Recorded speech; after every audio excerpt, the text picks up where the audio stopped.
ఓం గం గణపతయే నమః.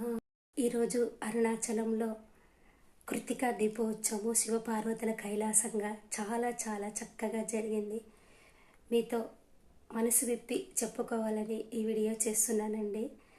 అరుణాచలంలో గిరి ప్రదక్షిణ పున్నమి రోజు కానీ ఏ రోజైనా సరే తిరిగి మీ మనసులోని కోరిక అనుకుంటే ఖచ్చితంగా ఆ అరుణాచల శివుడు మీ కోరికను నెరవేరుస్తాడండి. మంచి వారితో స్నేహం చేద్దామండి, మంచి మాటలు విందామండి, వీడియోలు కూడా చేద్దాము. కాకపోతే మంచి మాటలు విని మనం ముక్తి మార్గం వైపు నడుద్దాము. మీకు నచ్చినా నచ్చకపోయినా నా మనసులోని ఆ శివయ్య అరుణాచలం గురించి చెప్తూ ఉంటాను. ఓం శ్రీ అరుణాచలేశ్వరాయ. అందరికీ వాళ్ళ మనసుల్లో మంచి మనసును కలిగించు, సద్బుద్ధితో బతికే విధంగా వాళ్లకు మంచి ముక్తిని ప్రసాదించు శివయ్య అరుణాచలేశ్వరాయ నమః.